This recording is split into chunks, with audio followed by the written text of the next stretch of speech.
میخوام چیز خیلی باحال بگم و اونه نه.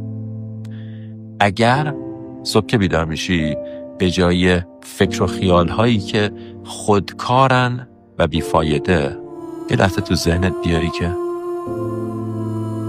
یه روز جدید، خدای شکر من میتونم یک روز جدید رو تجربه، یه فرصت جدید و هنوز نمردم، هنوز میتونم برگ درخت‌ها رو ببینم، هنوز میتونم حس کنم، هنوز میتونم موزیک گوش بدم.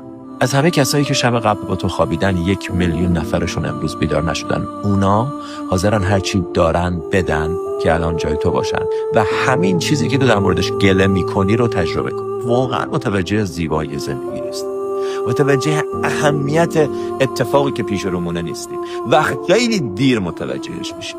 داری زندگی میکنی. به قول تیک نات هان میگه خبرهای بد و همه بهت میگن. خبرهای بد فقط کافیه تلویزیون روشن کنی، فقط کافیه اینستاگرام رو باز کنی، روزنامه رو بخونی، کافیه فقط سر تو بگردونی تا خبرهای بد رو ببینی.